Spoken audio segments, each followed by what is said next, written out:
غربت ختم کرنے کے لیے میرے بھائیو ایک بہت بڑے اللہ والے کی ایک نادر وظیفہ ہے، اتنا زبردست وظیفہ ہے جس شخص نے بھی اپنی زندگی کا معمول بنایا کبھی غربت نہیں دیکھی، کبھی میرے بھائیو پیسے کی پریشانی اس پہ نہیں آئے گی، کبھی رزق کی تنگی اس پہ نہیں آ جائے گی۔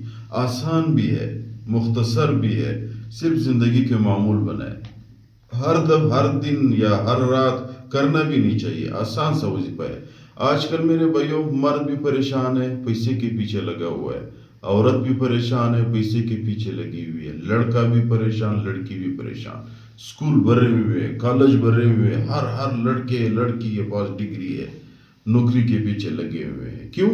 نوکری کس لیے ہم کرتے ہیں؟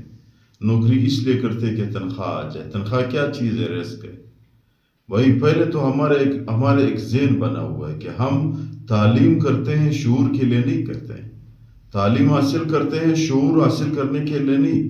تعلیم جب ہم اسکول بچوں کو کہتے ہیں کہ بھائی جاؤ اسکول پڑھو، کل بڑا افسر بنو گے، کل آپ کو بڑی نوکری ملے گی۔ بچے بھی جب اسکول پڑھتے ہیں وہ اس لیے پڑھتے ہیں کہ مجھے اچھی سی نوکری ملے۔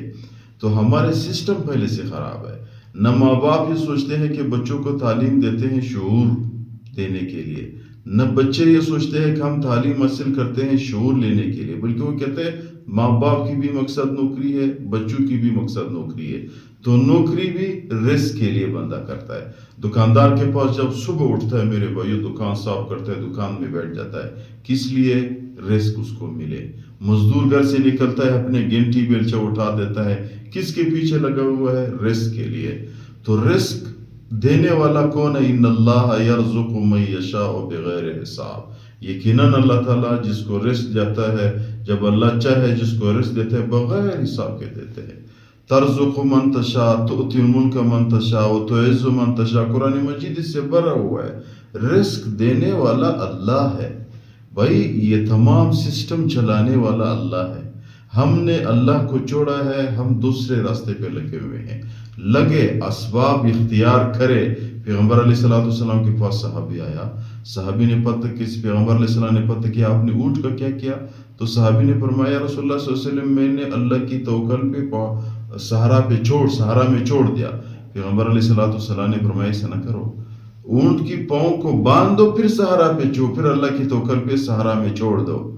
آپ اسباب بناؤ، پھر اللہ سے مدد مانگو، رزق کی تلاش میں نکلو، پھر اللہ سے مدد مانگو۔ آپ اذکار شروع کرو اور اسباب بناؤ، انشاءاللہ تعالیٰ اس اذکار کے واسطے اللہ تعالیٰ آپ کے رزق کو بڑا زیادہ کرے گا انشاءاللہ تعالیٰ۔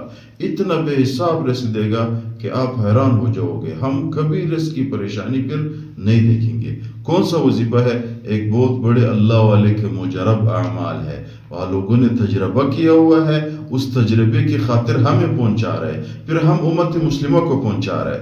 تو یہ ہے میرے بھائیوں، فرماتے ہیں کہ جمعرات کی رات، آج جمعرات ہے، کل جمعہ ہے، جمعرات والی رات عصر کی نماز کے بعد 101 دفعہ یا وہاب پڑھو، اور صبح کی نماز کے بعد جمعہ کی صبح کی نماز کے بعد اگر خدا نخواستہ ٹائم نہیں ملا، جمعہ نماز کے بعد 101 دفعہ یا وہاب پڑھو۔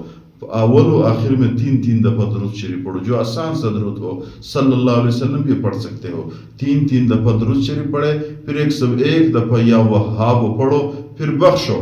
پھر میرے بھائیو دیکھو انشاءاللہ کچھ دنوں میں آپ کے جو کاروبار ہے وہ بھی وسیع ہو جائے گا، آپ کے جو رزق ہے وہ بھی وسیع، آپ پہ رزق کے دروازے کھل جائیں گے، رزق کی پریشانی آپ کے کچھ دنوں کے اندر ختم ہو جائے گی انشاءاللہ تعالی۔